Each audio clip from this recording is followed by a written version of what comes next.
This so-called controversy concerning our temple is very unfortunate.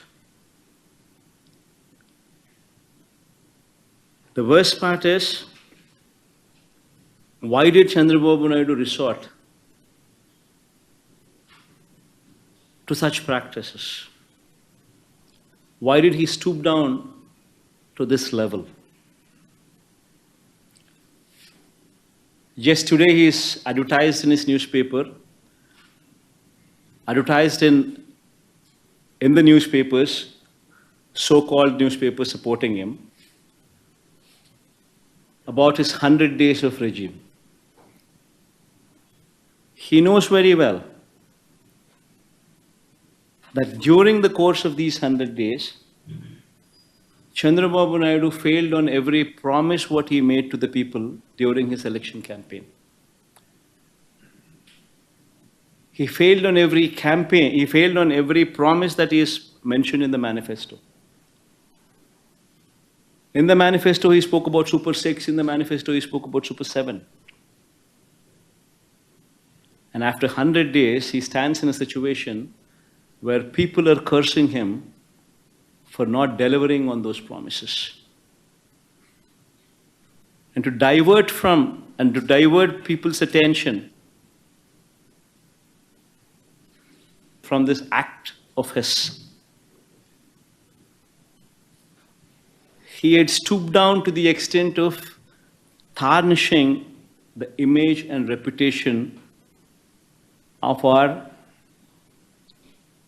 temple. In fact, the most unfortunate thing is, TTD board is a very renowned board. It comprises of people from all over the country. People with high stature, people who've been recommended by the central ministers, people who've been recommended by the chief ministers of neighboring states. All of them become party to the board. All of them are the members of the board. Such is the reputation of TTD board. And what has actually happened here is just a routine practice which has been twisted for political gains. See, this process is not new. Every 6 months, TTD routinely calls for tenders. Routinely, people who have been selected as L1 will be awarded the contract of supply of these materials, supply of these ingredients in preparation of these laddus or any such things. This is a routine process. The criteria of qualification and these kind of things were not set recently. They've been in existence for decades, not that it's come out of the blue only in recent years. No, not so.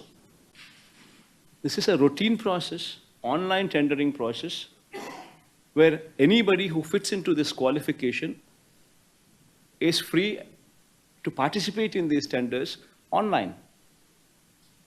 And if he qualifies, he becomes L1. And it is ratified by the board. It's as simple as that. Now coming to the procedure. Now coming to the practices which are in store. Every company which is qualified, if they were to supply any ingredients, any tanker, they would have to ensure that every tanker what they supply would have to be carrying NABL certificate, National Accreditation Board for Labs certificate, whatever this board, National NABL certify, whatever certificate these people give them, that certificate on product quality would have to be obtained with every tanker these people bring. And the process doesn't stop there. When these people come, when this tanker comes with this particular accompanied certificate, then after that, TTD also mandatorily conducts 3 tests, collecting 3 samples from every tanker. This is mandatory, compulsory.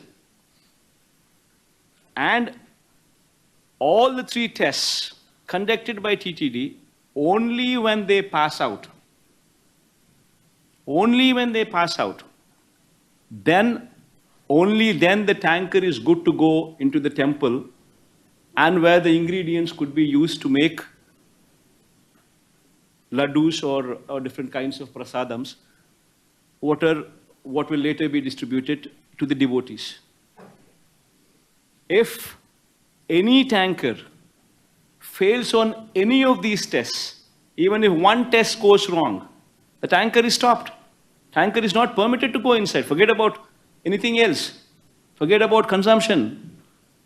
It is not even permitted to go inside. It is rejected. This is the practice in TTD. And this is not something new. This has been going on for decades. This is a robust practice which is in place. And unfortunately, because of this practice which is in place, yet the Chief Minister chose to speak